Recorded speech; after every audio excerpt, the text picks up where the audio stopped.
Okay, so I have just a second.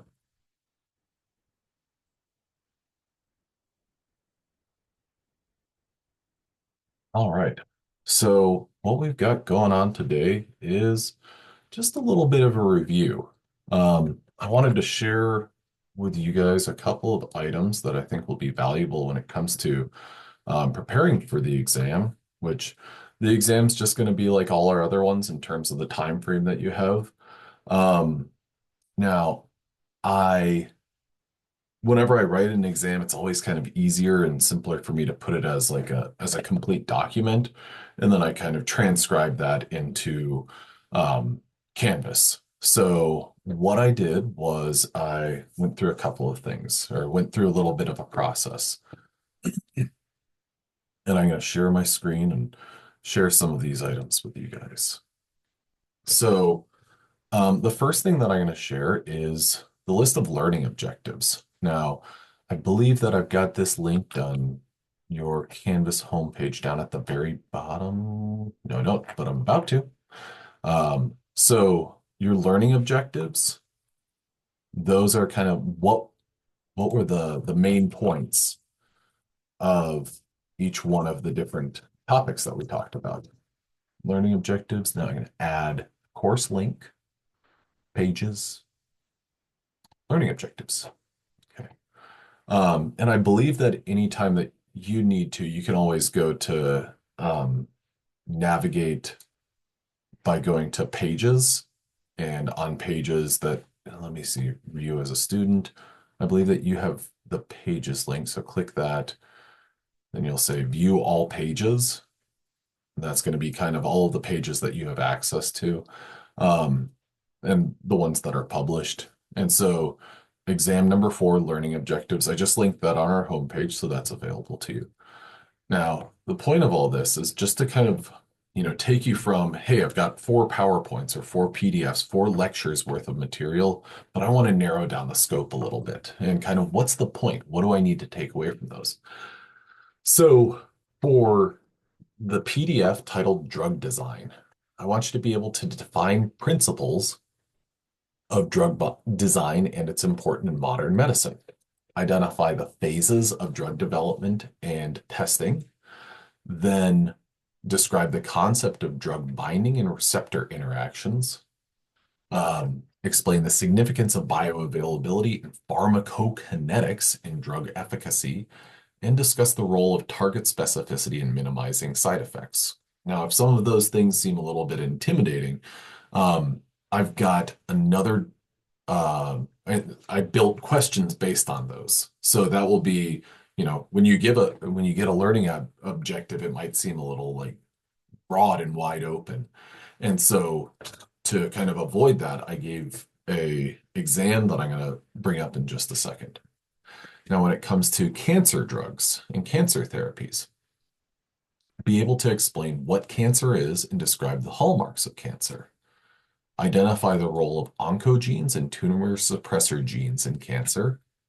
Describe the impact of chemotherapy and hormone therapy on cancer cells. And discuss the role of the immune system in cancer and how cancer cells can evade it. Then explain how DNA tumor viruses can contribute to cancer. Then our last two were relating to kind of pivoting when we were talking about iron as a dietary or nutritional supplement, as well as zinc and magnesium. Now, for iron, identify the role of iron in oxygen transport and energy production. Explain the causes and symptoms of iron deficiency. Compare the bioavailability of heme and non-heme iron sources.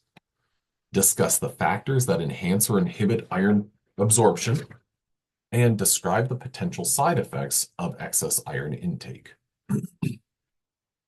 For zinc and magnesium, what we talked about on Tuesday, describe the role of magnesium in metabolic and cardiovascular health, identify dietary sources, and recommended daily allowances of magnesium and zinc. And so those are going to be like numbers. So if you remember, magnesium was approximately, if I remember correctly, about 300 to 400 milligrams, whereas zinc is closer to 8 to 11 milligrams. Explain the symptoms and effects of magnesium and zinc deficiencies. Compare different types of magnesium and zinc supplements and their absorption rates. If you remember, there was like magnesium oxide, and then there was, I believe, zinc picolinate. What percentage of those are going to be processed? Discuss the side effects and toxicity associated with excess magnesium and zinc. Okay, so these are all the learning objectives. These are all the things that when you kind of scan through the PowerPoints or the PDFs, just depending on which file you have, what are you going to recognize from that? And what information should you kind of pull from this? So next up, what I wanted to show was your practice exam, and then practice exam answers, and guide for the key. Okay, so the first thing that I want to pull up is your practice exam. So this is, I'm gonna do my best to transcribe this into a quiz before the end of the day tomorrow, so that you can kind of go through it and answer the questions and see if you're right or wrong.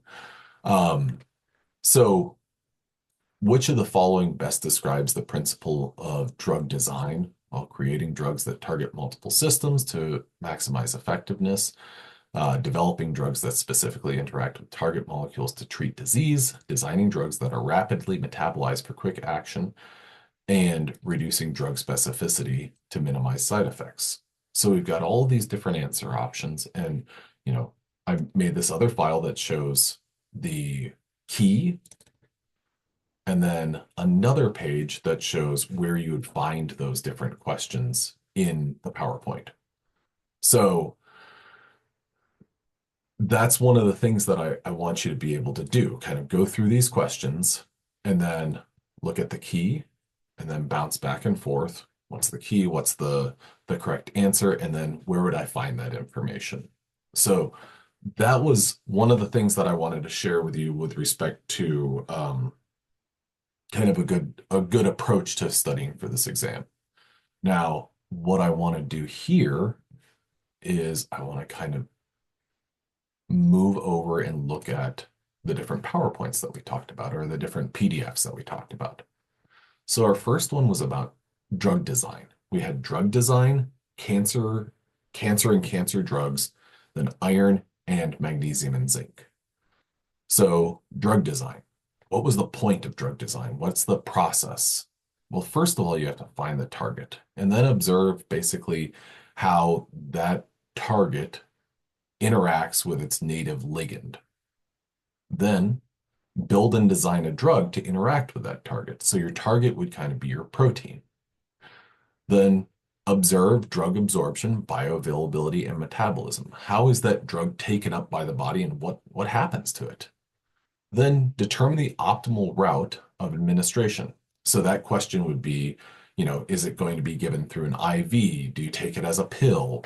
How would it be like best administered? So in addition to the questions that I've given you and the practice exam, think about these and, optimal route of administration. What are the different routes of administration? That's a good question there. And as I kind of scroll through, here's our different routes of administration. So that would be a good question to ask. Routes of administration, where is it going? Like when you take it in, what happens to it? So there's that. Then signaling cascades. This is basically how something outside of a cell stimulates a response within the cell.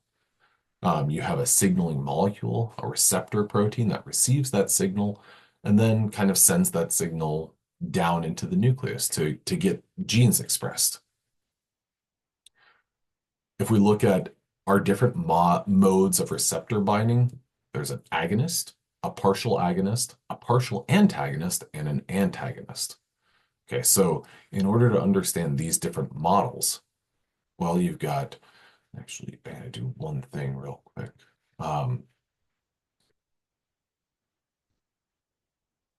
Sorry about that, and now we're back. Um, when you're looking at these different kind of models and ideas, um, I think that it's a really good idea. And what would be a really good test question would be, what does an agonist do? And what does an antagonist do? So what's the difference between those two? An agonist, okay, so I think, yeah, I'll use my annotate. Here's our natural chemical. And what that natural chemical is going to do, kind of in this before the drug situation, it's going to bind to the receptor and it's going to cause a cellular response. The cell's going to respond. What does an agonist do? Well, an agonist goes to that same place and basically locks it down and holds itself there. It stays there. So it kind of makes that signal be sustained. So it's almost like if you're, the way that I always kind of think about this is imagine you're driving a car. Your foot is going to press down on the gas pedal.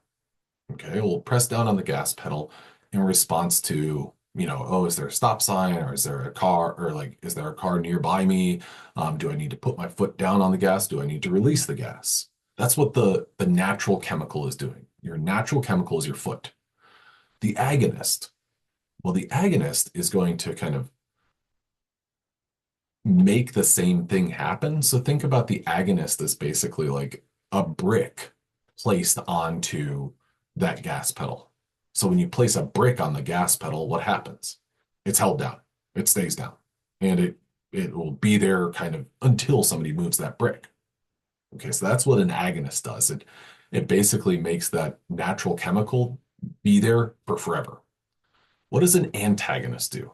Well, an antagonist is going to block any sort of response. So if we look down here, blocked cellular activity. So to use that same sort of brick foot sort of example, this would be like somebody puts a brick underneath the gas pedal.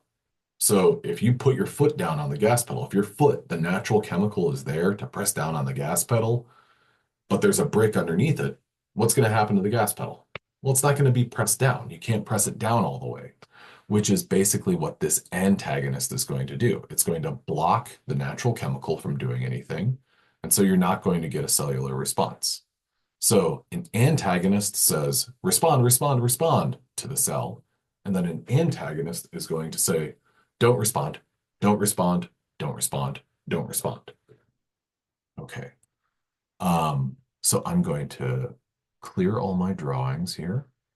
So that would be, to me, that's a good exam question. What does an antagonist do? Antagonist drug do? What does an agonist drug do?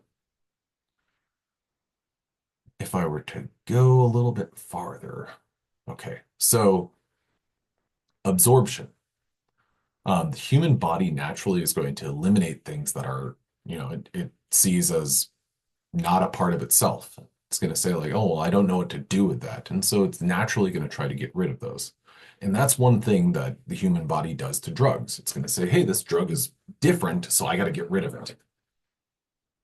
Now, what that means is that when you design a drug, you need that drug to basically mimic a naturally occurring substance.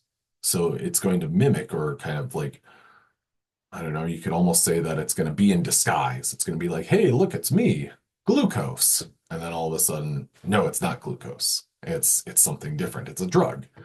That way your body doesn't see it and say, I don't know what you are. I'm going to get rid of you.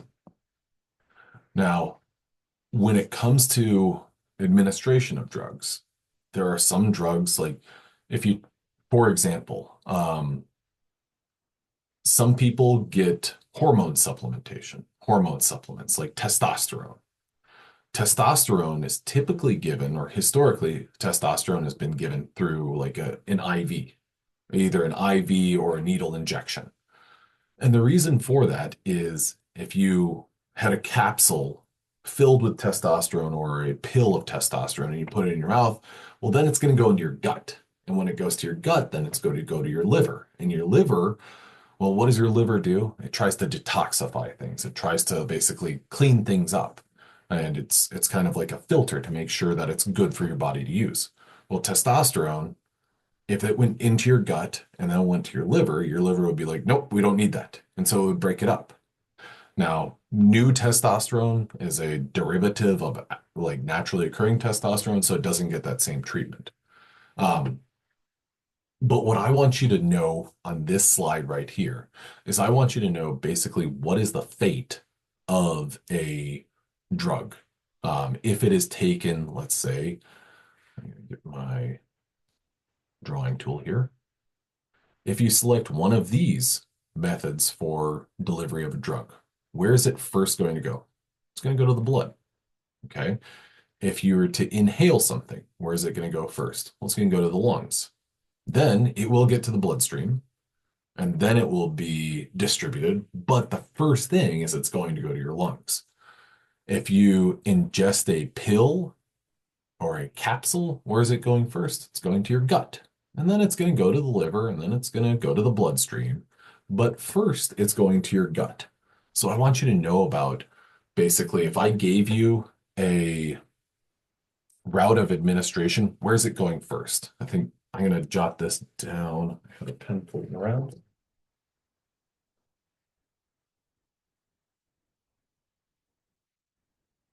So I've written your practice exam, which I showed you guys a little bit ago, but now I'm gonna just kind of, I always like to have like a fresh note or a fresh series of notes whenever I um, go over something and say, okay, well, these are notes that I shared with you most recently. So agonist versus antagonist would be one thing that I want you to know about. Then um, let's say, what does a receptor protein do?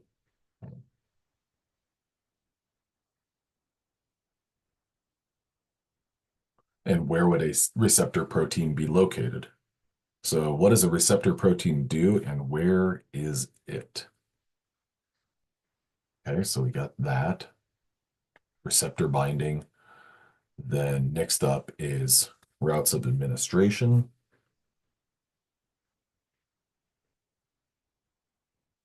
So depending on how that drug is taken into your body, where does it go first? Kind of where's the first stop? I'm going to say, where's the first stop? Okay. Then we'll go into that. Let's see, where can we go next? Where should we go next? Distribution, metabolism, excretion. Okay, let me get um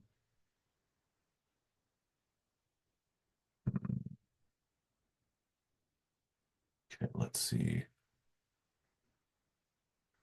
Organs that receive the most drug first, liver, kidney. Um, yeah, those I think those are the first big things. Then this right here, bioavailability. So I want you to know a definition of bioavailability.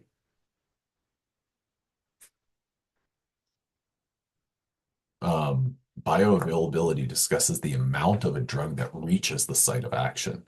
So I always kind of think about bioavailability as almost like, if you have a drug that you take orally, okay, you put the capsule or pill in your mouth, what's going to happen? Well, the capsule, for example, will begin to kind of break down. If you've ever had like a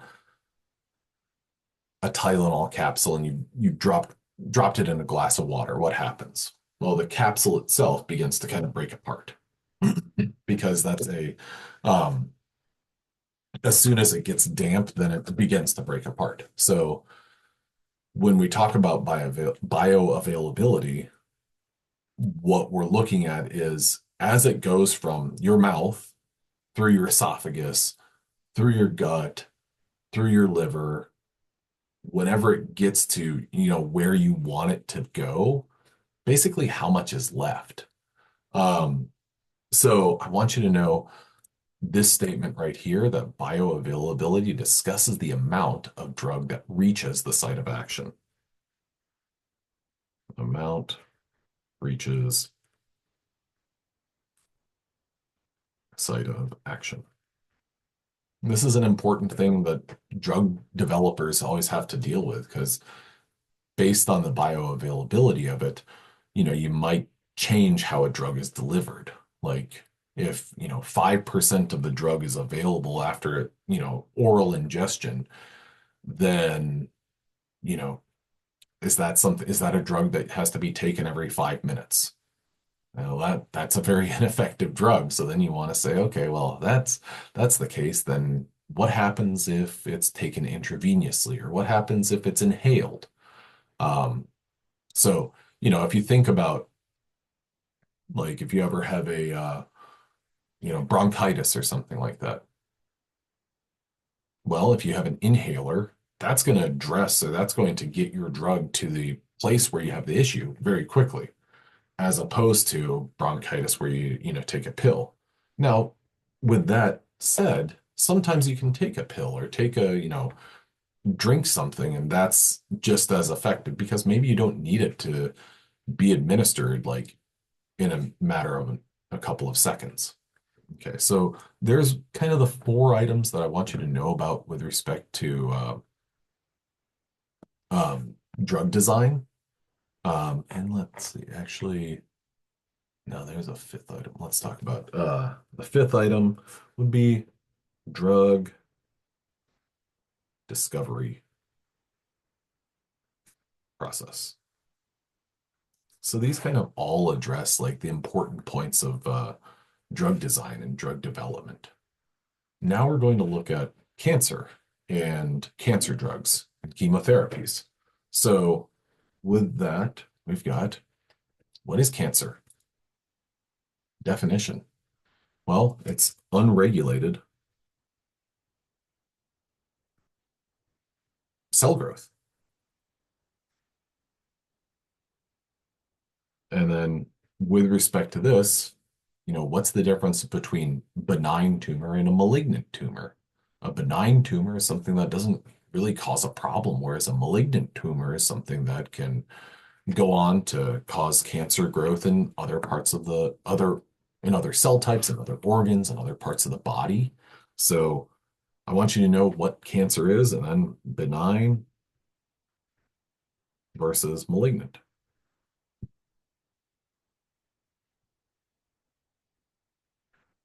Then we go on from there. So those are important items. What is an oncogene? Oncogenes are genes that code for proteins that promote characteristics of cancer, like cell proliferation, um, are mutated to allow for overactive functionality of such proteins. These are what are known as gain of functions. Now, in addition to that, there are tumor suppressor genes. These are genes that code for proteins that block proliferation or cause cell death. And these are mutated to where they are no longer active. So this is basically looking at what are genetic components of cancer development or cancer onset. Now, normally, in a best case situation, you've got a tumor suppressor gene with no mutations whatsoever. When there are no mutations in that tumor suppressor gene, well, then that tumor suppressor gene is going to be transcribed and translated to a protein. And what that's going to do is it's going to suppress any sort of oncogene that could otherwise cause proliferation of the cell or proliferation of the cells. Now, when you have a mutated proto-oncogene, well, I'm going to go ahead and I think I can do, yeah, that's what I wanted right there. Okay, so here's one situation where you have a mutated oncogene. That mutated oncogene itself can cause cell differentiation and proliferation to happen very, very rapidly. It can basically just throw everything off. And whenever I say throw everything off, I mean the normal cell processes, of cell growth and degradation. So when you have a mutated proto-oncogene or a mutated oncogene, that can cause a problem. Now, in the event that, let's say that you don't have a mutated oncogene, instead it's functioning normally. What that gene is going to do is it is going to promote cell growth. Okay. It's it's the naturally occurring, it's the appropriate one. Let me actually put a block over this so I can draw your attention just to that. Um, when you have a mutated, sorry, you have a normal oncogene, okay, that's going to say, hey, cells grow, grow, grow, grow, grow, grow, grow. We're good. We're just good. Just keep growing, keep growing. That is not a problem unless it is coupled with a mutated tumor suppressor gene. So this tumor suppressor gene is the one that's supposed to control an oncogene. So the way that I always kind of visualize this is that these are things that are working together to control how a cell replicates.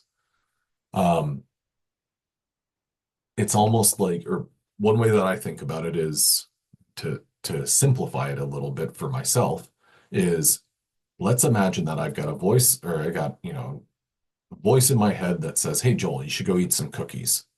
Just start eating cookies. You love cookies, so eat some cookies. And I'm like, okay, cool. That would be my oncogene. Now, I also have a voice that says, hey, every time you eat a cookie, um, make sure that you go for a walk a mile or something like that. And so whenever I have the cookie voice saying eat a cookie, and then I also have the go walk a mile voice working kind of in combination with one another, what that does is that's like you're taking energy in, but you're using that energy to go for a walk. When I just have the cookie voice, if it's just like, hey, Joel, eat a cookie, eat a cookie, eat a cookie, eat a cookie, that is, it's doing what it normally would, but it's kind of unchecked because I have this mutated tumor suppressor gene that's not there. So it's not saying, hey, go for a walk every time you eat a cookie. Instead, what's going to happen is I'm just going to eat 10,000 cookies because I'm never going to stop to take a walk. So that's where it's a and or situation. If we have both no go for a walk voice and we have a voice that says, hey, eat 10 cookies, eat 10 cookies, eat 10 cookies, then that's where you have a problem. That's where you have cancer development, where it's basically like a system that's unchecked. Okay, I hope that helped a little bit. So when it comes to cancer genetics, I want you to think about what is the needed balance. And so if I give you a question of, well, you have this combination, is cancer going to develop? Yes or no? If you have a mutated tumor suppressor gene and you have a normal oncogene, well, then that's going to lead to cancer. If you have a normal tumor gene and a mutated oncogene, well, that could also lead to cancer. It depends on basically how quickly these things act. Okay, so I want you to know that you've got to have that balance in order to avoid cancer development. Now, that's what I want you to know there. With respect to tumor viruses, well, it's important to know that this tumor virus or tumor viruses, DNA tumor viruses, they accidentally, the point with these is that tumor viruses accidentally integrate. And this is where the problem develops. Then cancer therapies. We've got tons of different cancer therapies. You can have surgery to remove a tumor, targeted radiation therapy to remove a tumor, chemotherapy, this drug that will basically disrupt sorry, a drug that will, in an attempt to kill a tumor, immunotherapy that uses antibodies, hormone therapy, or targeted therapy, or stem cell therapy. Now, when it comes to chemotherapy, I want you to know what drug is used. And the drug is cisplatin. I always liked saying that name because it sounds like a cartoon, cisplatin. What cisplatin is a what's known as an alkylating agent. What I want you to know is that cisplatin is the common drug for, um, or it's a common chemotherapy. Now, in addition to that, we've got hormone therapies. So, how do hormone therapies work? Hormonal therapy are medications that stop or slow cancer growth that need hormones to grow. So, if the cancer is only developing because of a hormone, well, then you can use something that maybe blocks that hormone or, breaks down that hormone. In which case, that would be a way of blocking that cancer development. Now, when it comes to specific different hormones and hormone imbalances, um, there are hormone therapies, and that if a hormone is not being produced, well, then that hormone can be supplemented, like insulin in the case of somebody with not insulin sensitive, insulin deficient diabetes. Estrogen can be uh, prescribed for people going through menopause. Now, so those are kind of those big things. Now we're moving on to iron. Iron, well, it's a dietary supplement. And one of the major things that it's going to do is it's going to help with oxygen transport. So 3, 4, 5. So O2 transport. That's what one of the things that iron is going to do. Now, it's going to help with oxygen transport throughout the body. It's also going to be involved in energy production. So I would I want you to know what is the role that oxygen is going to play. Oxygen transport and energy. What's the exact wording that I had? Production.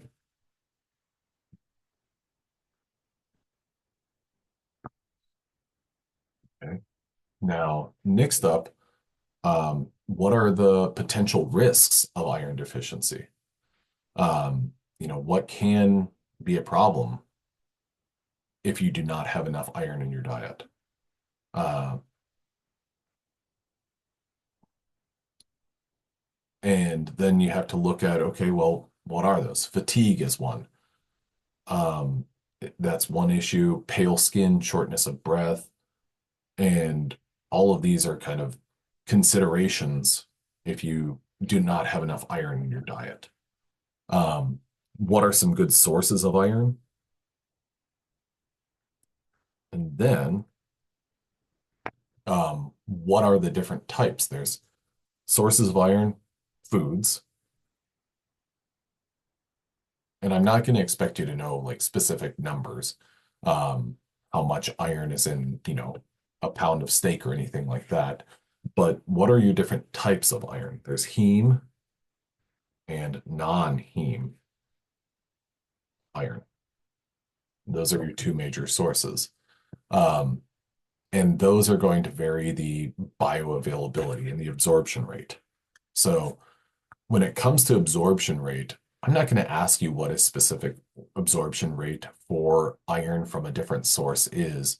Um, but if I were to give you something like a table like this and say, you know, I have a 50-year-old man who needs an adequate amount of iron.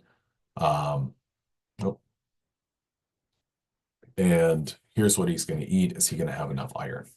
So if you need 8 milligrams of iron, is 100 grams of chicken liver going to get you that iron? It's not. And it's not because the absorption rate. So yeah, you might eat 9 milligrams of iron, but if you need 8, well, that 9 milligrams of iron, only a quarter of it is going to be absorbed. So if you wanted to get 8 milligrams of iron, you'd probably have to eat about close to 400 milligrams, or sorry, 400 grams of chicken liver.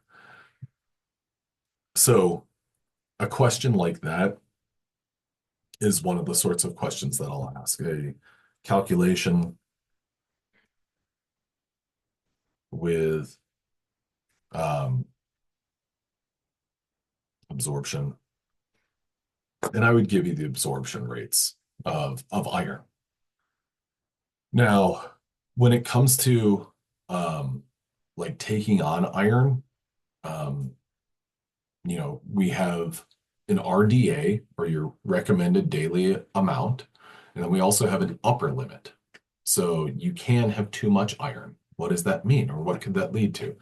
Well, if you have too much iron and it's acute, well, you could get sick. I want you to know acute versus chronic excess iron. So I want you to know those sorts of things and how that relates to the bioavailability of it. Okay, so then what is hemochromatosis? Well, that's a genetic disorder where you absorb too much iron, and that can cause problems because it's going to get absorbed. Now, with that in mind, we've got iron in a couple of different forms. These are the things that I do want you to know, and I will say it right now. I will ask you a question about I'm going to make my note, Fe absorption of supplements. So I'll give you a range. I'll say, you can expect a discrete question that would reference one of these different iron supplements: ferrous sulfate, ferrous gluconate, ferrous fumarate, and know what the absorption rate of that is. So what that means, I could say, what percentage of ferrous sulfate is absorbed from, yeah, what is the absorption percentage of ferrous sulfate? And your answer would be 10 to 15. I could give you, a number of different ranges. Um, and so I want you to know those for basically all of these. Anyone where, so carbonyl iron, it just says low absorption. I'm going to ask you a question with an actual numerical range, not low or not high. So make sure that you know those.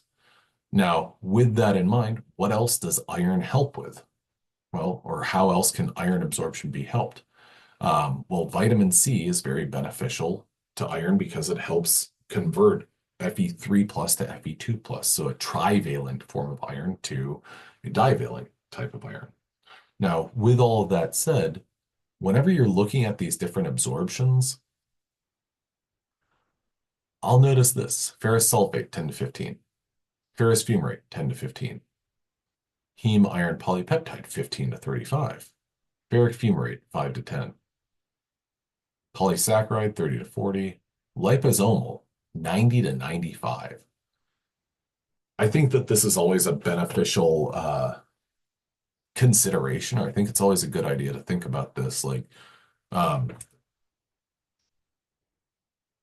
it's okay. I'm going to use a sports analogy. Um, the quarterback for the San Francisco 49ers, does anyone know who that is? Add to the chat if you know who it is. I'll give you like 10 seconds. The current quarterback of the San Francisco 49ers.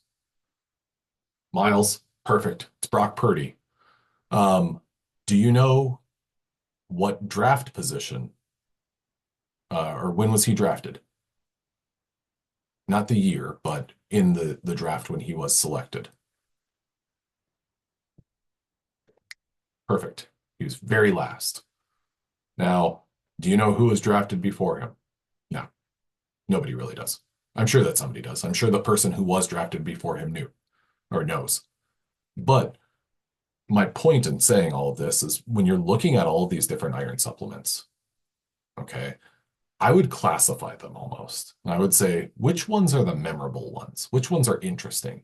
And since I'm asking you to think about a number, well, we've got 10 to 15 here, 7 to 10 here, 10 to 15 here. So 10 to 15 is kind of that's a range that it's common. It's a little bit more common. 95% or 90 to 95%, that's a little bit unique because that's super high. So my point is, when you're looking at these and you're strategizing, you're like, how do I commit these to memory? What I personally would recommend starting with is I would select the one that has the highest absorption and the one that has the lowest absorption. So then you get a range. You get kind of both ends or both bookends. And I bring that up related to Brock Purdy and the San Francisco 49ers because people remember the very last person who was drafted. Just as like, well, that's not a common one. It's kind of like you remember the very last person and the very first person who was drafted. I think it was Bryce Young, maybe the year that Purdy was drafted. I can't remember who was drafted first, but the point is that remember those ranges, which one was last, which one was first. So absorptions, which one has the highest absorption, which one has the lowest absorption. And then from there, work your way in. And I bring that up just because whenever it comes to me writing a question about absorption, I'm going to pick something kind of interesting.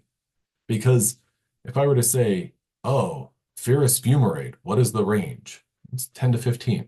Okay, cool. Is there a reason that I'd use ferrous fumarate versus ferrous sulfate? No, they're pretty much the same for all intents and purposes. Their absorption's the same. They have similar names. They're kind of not very interesting. Now, with that, let's look at zinc and magnesium. Okay, so I've got a couple of notes for the exam that I'm going to write for Monday. Magnesium and zinc.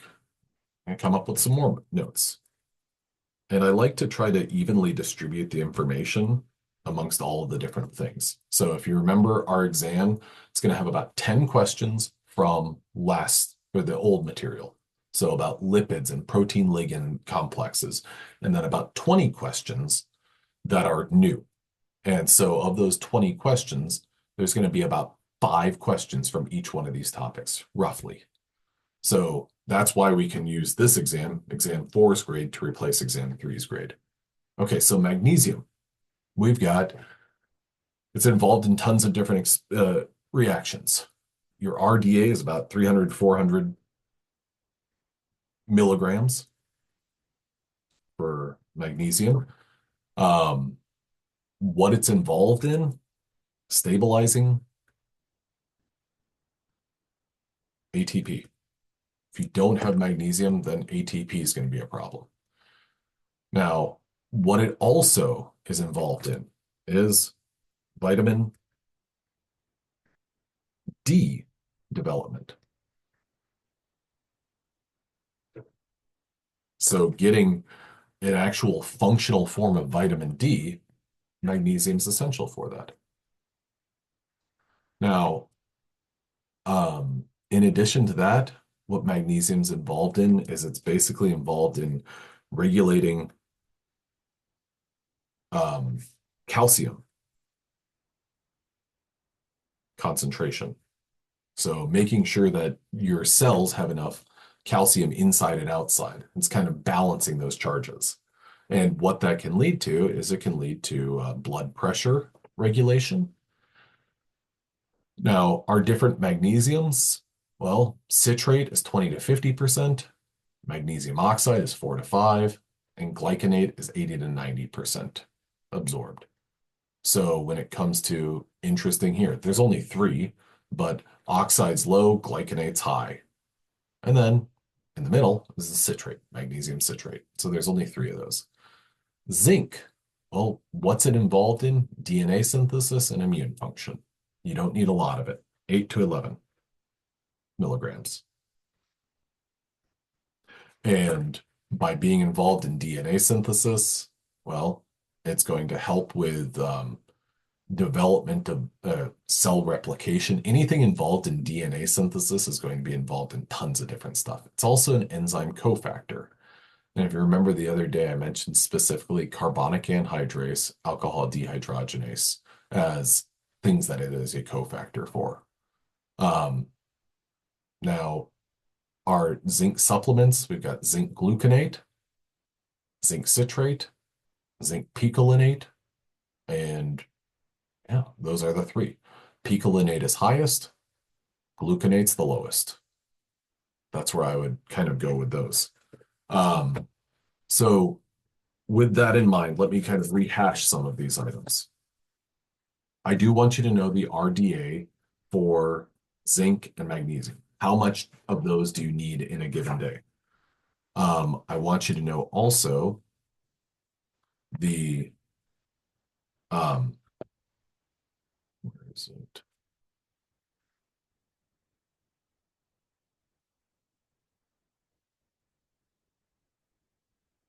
This is a lot of different numbers, so I'm not going to ask you to know that. So the RDA for zinc and magnesium, I would give you the RDA for iron. Um, then I want you to know kind of the absorption rates of um, your different forms of magnesium and gluconate, or sorry, magnesium, zinc, and iron, the absorption rates of those. And I want you to, what I would recommend is starting at the bookends, like I said, and figure those out. What role does zinc play in your body? What role does magnesium play in your body? How do these things help you? Um, and basically, what are, you know, in the event that you have a deficiency, what could be a risk? How do these, kind of how do these things help out your body? So I've come up with basically, kind of my very rough draft of your exam. I've got some practice questions. I think I'm probably going to add some more practice questions based on this conversation here to help you guys out and give you a little bit more of a direction on what was on the exam or what will be on the final exam that I've written. Um, Not the final, I mean the final draft of the exam. I'm going to stop my share now. Um, First of all, I hope that, thank you guys for coming to class. I hope that you guys have a great afternoon. If anyone has any questions, you're welcome to hang around. Otherwise, if something comes up over the course of the weekend, please don't hesitate to email me and I'll get back to you as soon as I can.